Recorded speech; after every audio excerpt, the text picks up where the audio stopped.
அணிவகுப்பு என்கின்ற அர்த்தத்துடன் இருக்கக்கூடிய அந்த மாதத்தின் முதல் நாளில் பிறந்தவர் எங்கள் தங்க தலைவர். அவருடைய கொள்கை பிரச்சாரத்தில் மிக முக்கியமான கொள்கை பிரச்சாரம் ஓர் அணியில் திரள்வோம் என்பதுதான். ஓர் அணியில் திரண்டு இருக்கக்கூடிய மக்களை முன்னின்று அந்த அணிவகுப்பை வழிநடத்தக்கூடிய பேராற்றல் பெற்ற ஒரு தானை தலைவனை, ஒரு தங்க தலைவனை பிரபஞ்சம், இயற்கை, இறைவன் தமிழ்நாட்டிற்கு கொடுத்திருக்கிறது.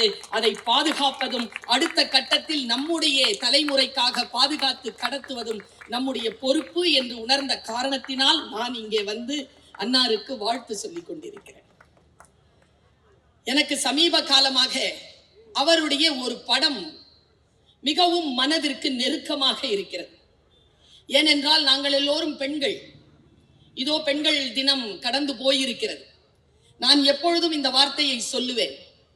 ஒரு ஆண் நாற்காலியில் உட்கார்வதற்கும் ஒரு பெண் நாற்காலியில் உட்கார்வதற்கும் இடையிலே இருக்கக்கூடிய அந்த இடைவெளி இருக்கு இல்லையா, அந்த கால எல்லை என்பது அற்புதமானது.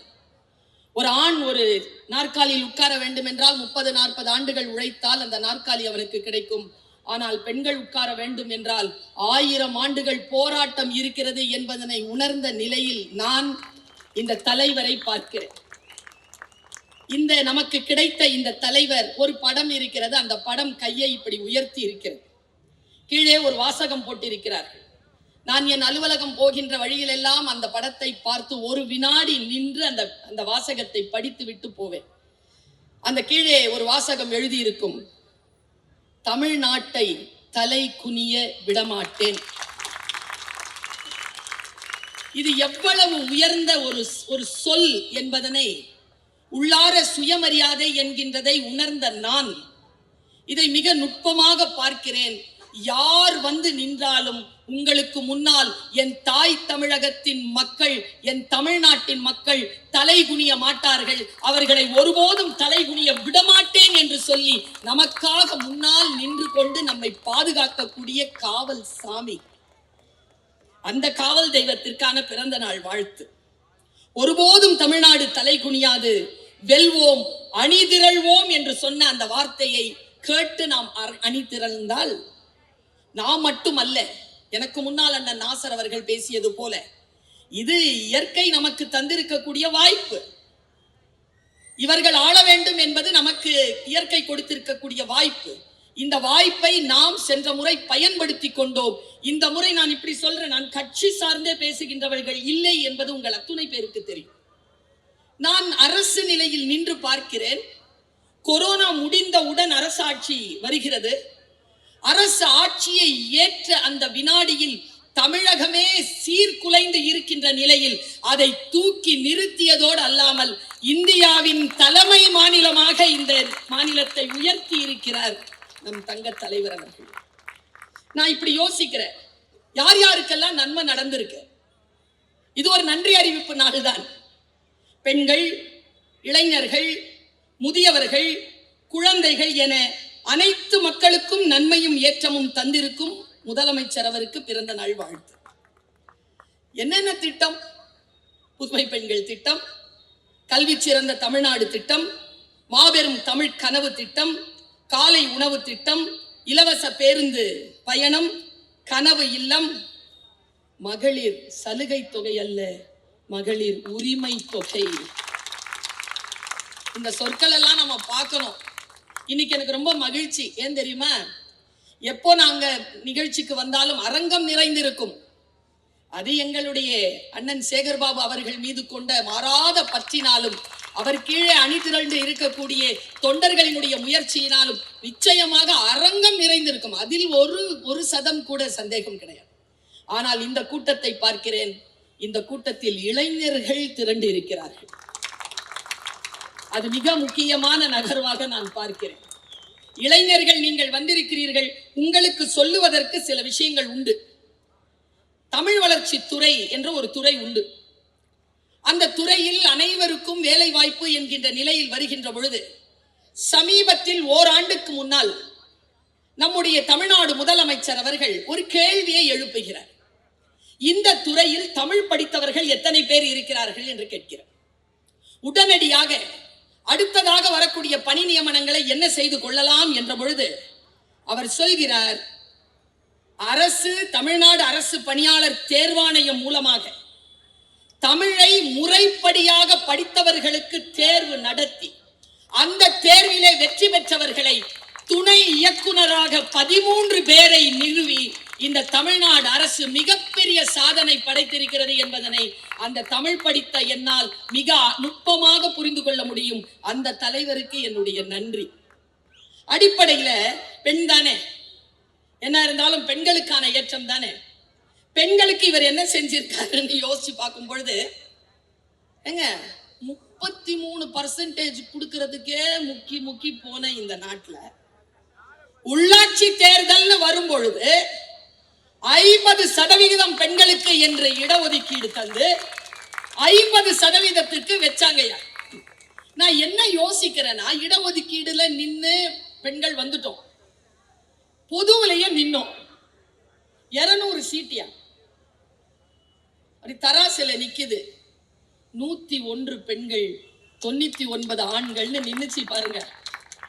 இதுல நான் எங்க தெரியுமா வியந்து இந்த தலைவரை பார்த்தேன், அந்த 101 பேரையும் பார்த்து, இந்த 99 பேரையும் பார்த்து, அந்த 101 பெண்கள்ல ஒரு தலைவியை எடுத்து அந்த 200 பேருக்கு அப்படி தலைவர் அப்படி போட்டார்ல, அங்க நிக்கிறார் தலைவர். தலைமைத்துவம் என்பது பெண்களுக்கு எவ்வளவு முக்கியம் தெரியுமா? அவ்வளவு சுலபமானது இல்லையா? நீங்கெல்லாம் நகைச்சுவையில பேசிட்டு போயிடலாம் பெண்களை பத்தி. பெண்ணாக இருப்பதும் பொதுப்பணியில் நின்று களமாடுவதும் ஒரு பெண்ணுக்கு அவ்வளவு சுலபம் இல்லை. சுயமரியாதையுடன் கூடிய உடன் இருப்புகள் இருந்தால் மட்டும்தான் ஒரு பெண்ணாக சுதந்திரமாக களமாட முடியும் என்றால் இந்த திராவிட முன்னேற்ற கழகம் என்கின்ற இந்த அமைப்பு பெண்களுக்கு சுயமரியாதையை மிக சிறப்பாக தருகின்ற அமைப்பு. உன்னால நம்ம வைகை புயல் அண்ணனை பார்த்த உடனே இது ஞாபகம் வருது, இது நோட்ஸ்ல இல்ல. கல்யாணம் பண்ணிட்டு வாழறது கஷ்டம், பொது வாழ்க்கையில இருக்கக்கூடியவங்களுக்கு பெரிய கஷ்டம். சரி, அக வாழ்க்கையில இருக்கக்கூடியவங்களுக்குன்னா அதுவும் கஷ்டம். நை நை நை நை நை நைனே இருப்பாங்க. இந்த ஃப்ரஸ்ட்ரேஷன் இருக்குல்ல, இந்த ஏமாற்று விஷயங்கள்ல ஒரு அம்மா 40 வருஷம் ஒரு கணவரோட வாழ்ந்துருச்சு. ஒரு ஆள் அவரை பேட்டி எடுக்க வராங்க. அம்மா 40 வருஷம் வாழ்ந்திருக்கீங்களே, உங்க புருஷனை பத்தி சொல்லுங்க. அந்த அம்மா சொன்ன பதில், நான் தமிழாசிரியர், 300 பக்கத்திலையும் மொழிபெயர்க்கவே முடியாது, ஒரே ஒரு சவுண்டு கொடுத்துச்சு,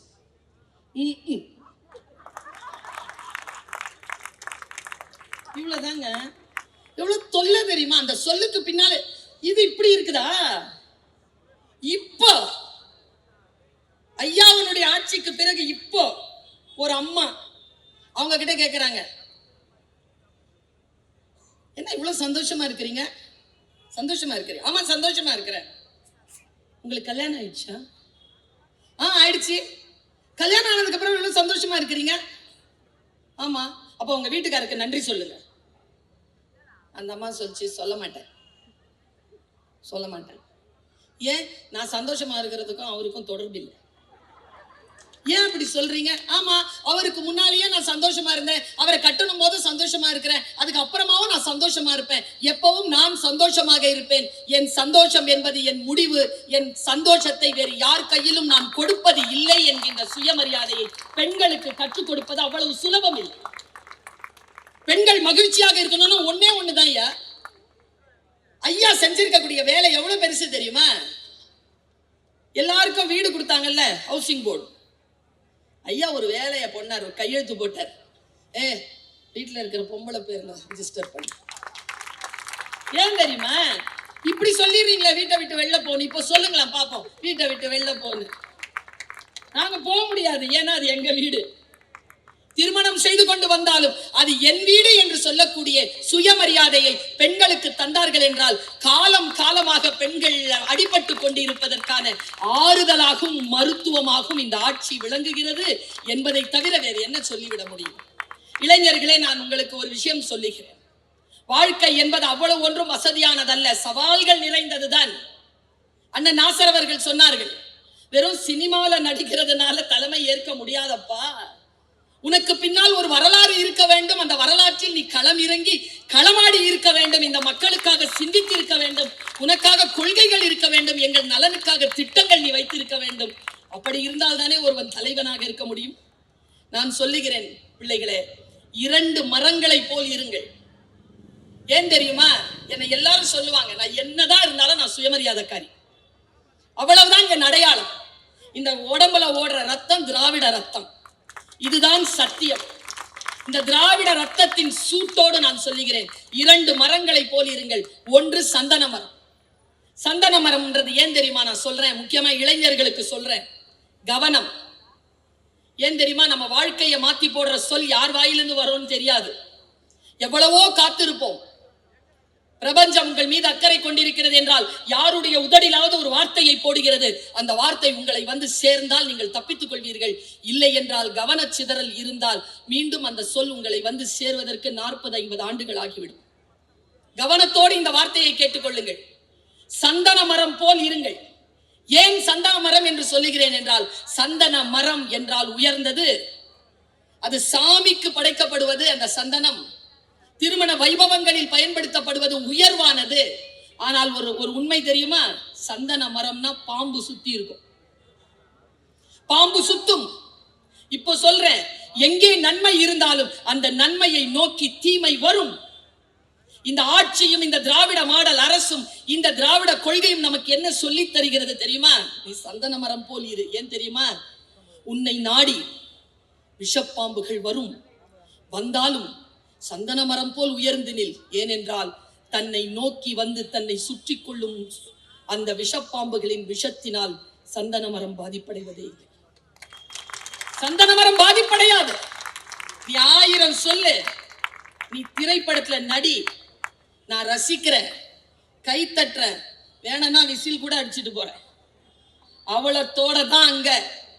அதுக்கு அப்புறமா வந்து எங்களை ஆட்சி செய்யணும்னா எங்களுடைய குடும்ப தலைவனாக இருக்க வேண்டியதற்கான தகுதிப்பாடு என்பது என்ன என்பதனை தமிழக மக்கள் புரிந்து வைத்திருக்கிறார்கள் என்பதற்காக சொல்லுகிறேன். ரொம்ப அடிப்படையில சொல்றேன். 2வது மரம், அந்த 2வது மரம் வேற ஒண்ணும் இல்லை, என்னுடைய அம்மம்மா சொன்ன மரம். எனக்கு ஒரு 13 வயசு இருக்கும். எங்க அம்மம்மா சொல்லிச்சு, ஒருத்தன் காட்டுல நடந்துகிட்டே போனானா, போகும்போது பசிச்சுதான் பிரியாணி வந்துருச்சு, தாகம் தண்ணி குடிக்கிற தண்ணி வந்துருச்சு, உடம்பெல்லாம் வலிக்குதே கட்டில் வந்துருச்சு, கை கால்லாம் வலிக்குதே, வானத்திலிருந்து ஆண்கள் பெண்கள் எல்லாம் வந்துட்டாங்க, எல்லாம் முடிய படுத்துட்டு இருக்கிறான். திடீர்னு எழுந்திருச்சு பார்த்தா பொட்டல் காடு. அட, பொட்டல் காட்டுல போய் படுத்துட்டு இருக்கிறேனே, ஐயோ நாய் நரி வந்துருச்சுன்னா வந்துருச்சு, பேய் பிசாசு வந்துருச்சுன்னா வந்துருச்சு, ஐயோ என்ன சாவடிச்சிருன்னா சாவடிச்சிருச்சு. கதை முடிஞ்சது. நான் அம்மம்மாவே முறைச்சு பார்த்துட்டு இருக்கிறேன். என்னன்னு கேட்டுச்சு அம்மம்மா. சாவடிச்சிட்ட? ஆமா, செத்து போயிட்டான். எப்படி செத்தான்? நீ ஏன் கதையில சாவடிச்ச? நான் கதையில சாவடிக்கல, அவன் தன்னைத்தானே கொன்று போட்டான். ஏனென்றால் அவன் நின்று கொண்டிருப்பது கற்பகத்தரு. எது நினைத்தாலும் தரும். நம்முடைய மனம்தான் பிள்ளைகளே நம் கற்பகத்தரு. நீங்கள் நினைத்தால் இந்த நாடு சிறப்பாக இருக்க வேண்டும் என்று நினைத்தால் இந்த நாடு சிறப்பாக இருக்கும். அப்படி சிறப்பாக இருக்க வேண்டும் என்றால் இதோ சில மாதங்களில், 1.5 மாதத்திலே வாய்ப்பு வரும். அந்த வாய்ப்பை நீங்கள் சரியாக புரிந்து கொள்ள வேண்டும் என்பதற்காக, பயன்படுத்திக் கொள்ள வேண்டும் என்பதற்காக நான் இதை சொல்லுகிறேன். இப்படி சொல்லி நான் நிறைவு செய்கிறேன். எங்க ஐயா ஒரு நாள் ஒரு நிகழ்ச்சியில இருக்கும் பொழுது முதலமைச்சர் அவர்கள் பேசுறாங்க. அவர் பேசும்போதுங்க, அவர் கண்களை பார்க்கிறேன். நான் ரொம்ப கிட்டக்க தான் உட்கார்ந்து இருக்கிறேன். இங்க இப்படி பேசிட்டு இருக்கிறாரு, நாங்க முன்னால உட்கார்றேன். அவர் கண்கள் பணித்து இருக்கு. நீங்க வேணும்னா யூடியூப்ல அந்த அந்த அந்த பேச்சு இருந்தா அதை திரும்பி போட்டு பாருங்க. அவர் கண்கள் கலங்கி இருக்கு. கண்களில் நீரோடு தான் அவர் அதை சொல்லுகிறார். யாரிடம் தெரியுமா சொல்றார்? மாணவர்களிடத்தில் சொல்றார். எனக்கு தெரிந்து இந்த நூற்றாண்டில், இந்த ஏஐ உலகத்தில், சோசியல் மீடியாவால் நம்முடைய வாழ்க்கையின் பண்பாட்டை புரிந்து கொள்ளாமல் தவிக்கக்கூடிய இந்த தலைமுறைக்கு தகுதியான தலைவர் மு.க. ஸ்டாலின் என்கின்ற ஒற்றை மனிதனை தவிர வேறு யாரும் கிடையாது என்பதனை ஒரு பெண்ணாக, ஒரு ஆசிரியராக புரிந்து கொண்டு இதை சொல்லுகிறேன். அவர் கண்கள் பணித்து அவர் சொன்ன வார்த்தை என்ன தெரியுமாயா? நீங்க யாருக்கு வேணாலும் போடுங்க ஓட்டு, நாம நல்லா இருக்கணும்னா சில பேர் வரணும். பென்சில் பிடிச்சிட்டு இருந்தையா, என் கை இன்னைக்கு கிரீன் பென்ல சைன் பண்ணிட்டு இருக்கேன். யார் கொடுத்தது சிம்மாசனம்? இந்த சிம்மாசனம் யார் கொடுத்தது? நான் யோசிச்சு பார்க்கிறேன். அவர் கண்களில் கண்ணீர் பணிய ஒரு வார்த்தை சொன்னார். பிள்ளைகளே படிச்சுக்கோங்க, மத்ததெல்லாம் நான் பார்த்துக்கிறேன். இப்படி சொல்ல முடியுமா? இப்படி சொல்லக்கூடிய தலைவனை மிஸ் பண்ணலாமா? வாங்க சினிமா பார்க்கலான்னு ராத்திரி 3 மணிக்கு ஷோவை வச்சு நாசம் பண்ற இந்த உலகத்துல பிள்ளைகளே, நீங்கள் படிக்க வேண்டும் என்பதற்காக நான் எதை வேண்டுமானாலும் செய்வேன். இந்த தாய் தமிழகத்தின் முன்னால் வந்து நிற்பேன். என்னை நானே பலி கொடுப்பேன். உங்கள் வாழ்க்கை நன்றாக இருக்க வேண்டும் என்று நிற்கிறானே ஒரு காவல் தலைவன். அந்த தலைவனுக்காக நன்றி சொல்வதற்காக நான் எப்பவுமே ஐயா கலைஞர் அவருக்கு சொன்ன அந்த உதாரணத்தை ஐயாவின் காலடிகளுக்கு தருகிறேன். ஏனென்றால் என் தாய் தந்தையரின் வாய்ப்பு கலைஞர், என் வாய்ப்பு தளபதி. குழந்தைகளாக இருக்கக்கூடிய உங்களுக்கு வாய்ப்பு இதோ இளைய தலைவர் வந்து நிற்கிறார். இப்படிப்பட்ட ஒரு வரலாறு இந்த தமிழ்நாட்டில் வேறு எந்த மாநிலத்திற்கும் கிடைத்ததில்லை, தமிழ்நாட்டிற்கு கிடைத்திருக்கிறது. வரலாறு பெற்றவர்கள் நாம், பாரம்பரியம் கொண்டவர்கள் நாம். 75 ஆண்டுகளுக்கும் மேலாக இந்த தாய் தமிழகத்தில் வேறு எந்த சிந்தனையும் ஊடாடிவிட முடியாதபடிக்கு இந்த மண்ணை காக்கக்கூடிய அந்த திராவிட சிந்தனையோடு நாம் நிற்க வேண்டும் என்பதற்காக சொல்லுகிறேன். எழுத்தாளர் ஒருவர் ஒரு நிகழ்ச்சியில் பேசிக் கொண்டிருந்த பொழுது சொன்னதைத்தான் நான் முத்தமிழறிஞர் கலைஞருக்கு சொல்லுவேன். முத்தமிழறிஞர் கலைஞர் அவர்களுடைய வாரிசு இது வெறும் உயிரியல் வாரிசு அல்ல, கொள்கை வாரிசு. இது கொள்கை வாரிசு. இவரை போல் இன்றைக்கு இந்த 8 கோடி மக்கள் கிட்ட ஒரு தலைவனை காட்டியிருக்க பாப்போம், ஒரு தலைவனை காட்டியிருக்க பாப்போம். ஒன்றும் இல்லை, நான் எனக்கு எப்பவுமே இந்த தலைவரை பார்த்தாலும் ஒரு மனசுல ஒரு வார்த்தை, யார் தலைவன்? யார் தலைவன்? தேடும் நேயர் நெஞ்சங்களில் குடியிருப்பவன், தேடாத மனிதருக்கும் உணவளிக்கும். 200க்கு 200 ஜெயிப்போம்னார்ல, மீதி 34க்கும் நீங்க தான் முதலமைச்சர். தேடும் நேயர் நெஞ்சங்களில் மட்டுமல்ல. நான் இப்படி சொல்றேன், அண்ணனுடைய அனுமதி வேண்டும். அண்ணன் அப்பொழுதுதான் பொறுப்பெடுத்திருக்கிறார். ஏதோ ஒரு நிகழ்ச்சி போய்கொண்டிருக்கிறோம். அண்ணன் உங்க அனுமதியோடு சொல்றேன், மன்னிக்கணும். எனக்கு பின்னால உட்கார்ந்துட்டு இருக்கிறேன். ஏதோ போன் வருது, ஒரு கட்சி ஆள்கிட்ட போன் வருது. அண்ணன் என்ன தெரியுமா சொன்னார்? கட்சிக்காக உழைத்தவர்கள், உங்களிடம் எந்த எதிர்பார்ப்பும் இல்லை, இருந்தாலும் உங்களுக்கு நல்லது நடக்கும். ஆனால் இன்றைக்கு ஆட்சி பொறுப்பில் ஏற்றிருக்கிறோம் என்றால் அது வெறும் கட்சி தொண்டர்களுக்காக மட்டுமல்ல, இந்த முழு தமிழகத்திற்கும் நாங்கள் பொறுப்பெடுத்திருக்கிறோம். அதனால் அந்த நியாயத்தை நாங்கள் செய்தாக வேண்டும் என்று அண்ணன் சொன்னதை இந்த காதுகளில் கேட்டவள் நான். வெறும் நமக்காக என்று இல்லாமல் தான் சார்ந்திருக்கக்கூடிய அத்துணை துறைகளுக்கு நான் இவரை பாராட்ட வேண்டும் என்றே சொல்லவில்லை.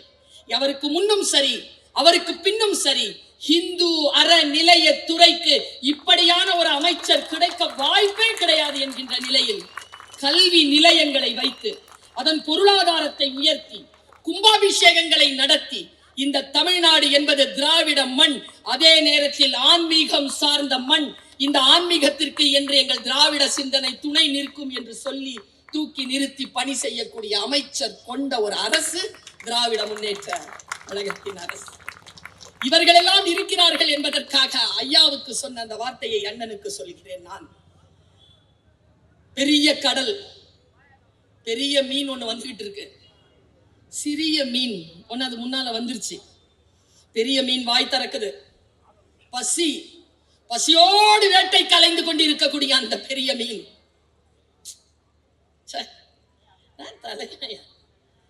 தன் கூட்டத்திற்கு வந்த லட்சோப லட்ச மக்கள் ஒருத்தன் கூட ஒரு சிறிய காயமும் இல்லாமல், ஒரு சிறிய துன்பமும் இல்லாமல் தன் வீடு போய் சேர்ந்தார். கோடிக்கணக்கான மக்களை, லட்சக்கணக்கான மக்களை தொடர்ந்து கூட்டி கூட்டம் நடத்துகிறோம். நான் ஒரு விபத்து கிடையாது. ஏன் தெரியுமா? நாங்கள் அப்படிப்பட்ட தலைவர்களிடம் பயிற்சி பெற்றோம். பாருங்க, சினிமாவை இப்படி பார்த்து தான் எடுக்கணும், இப்படி பார்த்து எடுக்க கூடாது. சரியா? மக்களுக்காக எங்க விசில் அடிக்கிறான் அந்த பாயிண்ட் போடு, அது இல்ல ஆட்சி.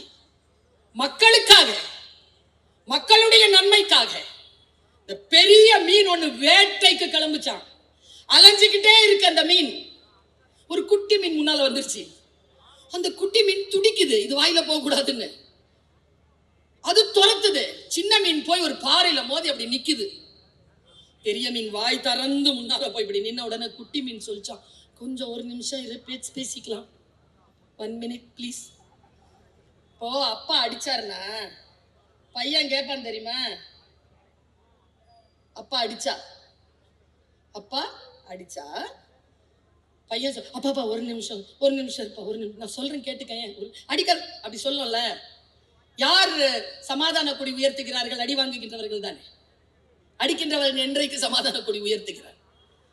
வாய் திறந்து வந்து ஒரு நிமிஷம் பேசிக்கலாமா? நான் பெரிய மீன் சொல்லிச்சான், சரி பேசு பேசு பேசு, நம்ம பேசணும்னு சொன்னிய பேசு. சின்ன மீன் சொல்லிச்சா, நான் குட்டி மீன், நீ பெரிய மீன், என்ன விட்டுட. ஏன் உன்னை விடணும்? இல்ல, உன் வயிறு இவ்வளவு பெருசு, நான் இத்தினூண்டு இருக்கிறேன், உன் பசி அடங்காது, உன் வாய்க்குள்ள போச்சுன்னா என் உயிர் தானே போவோம், நீ என்னை விட்டுட்டு போலாம்ல. குட்டி மீன் சொல்லிச்சு. பெரிய மீன் சிரிச்சுட்டே சொல்லிச்சா, சூப்பரா சொன்னிய, உண்மைதான், நீ சின்ன மீன், நான் பெரிய மீன், உன்னை சாப்பிட்டா என் பசி போவாதான், ஆனா நான் உன்னை சாப்பிடணும். நான் சாப்பிடக்கூடாதுன்னா ஒரு டீல் பண்ணிக்கலாமா? என்ன டீல்?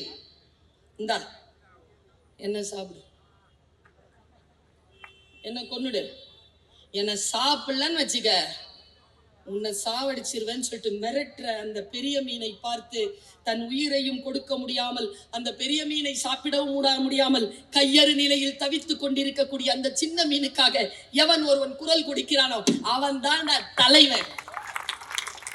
பெரிய மீனுக்காக பேசுறவன் இல்ல. சாலமோன் என்ற ஒரு மன்னன் இருந்தான், பைபிளில் சொல்லப்படுகிறது. அந்த மன்னன் தன்னுடைய குதிரையை ஓட்டி கொண்டு வருகின்ற பொழுது சின்ன எறும்புகள் சொன்னதாம், ஐயோ குதிரைப்படை வருகிறது, நகர்ந்து கொள்வோம்னு. அவன் அதுல ஒரு எறும்பு சொல்லிச்சான், கவலைப்படாதே, வருகின்றவன் சாலமோன், அவனுக்கு குதிரை ஓட்டவும் தெரியும், யானைப்படைகளை நடத்தவும் தெரியும், எறும்புகளின் மொழியும் தெரியும். எவன் ஒருவன் உயர்ந்த நிலையில் இருந்து கொண்டு சாதாரண நிலையில் இருக்கக்கூடிய மக்களுக்காக சிந்திக்கிறானோ அவர் தலைவர். அன்னவர்க்கே சரண் நாங்களே. அந்த தலைவரை வாழ்த்துவோம், அடுத்த தலைமுறைக்கு அவரை கடத்துவோம், அதற்காக மீண்டும் மீண்டுமாய் அவரை முதலமைச்சராக நிறுத்துவோம். இந்த வாய்ப்பை சுயமரியாதையுடன் பயன்படுத்துவோம். வாய்க்கு மகிழ்ச்சி. ஐயா வாழ்க, பல்லாண்டு பல்லாண்டு பல நூறு ஆண்டு. நன்றி, வணக்கம்.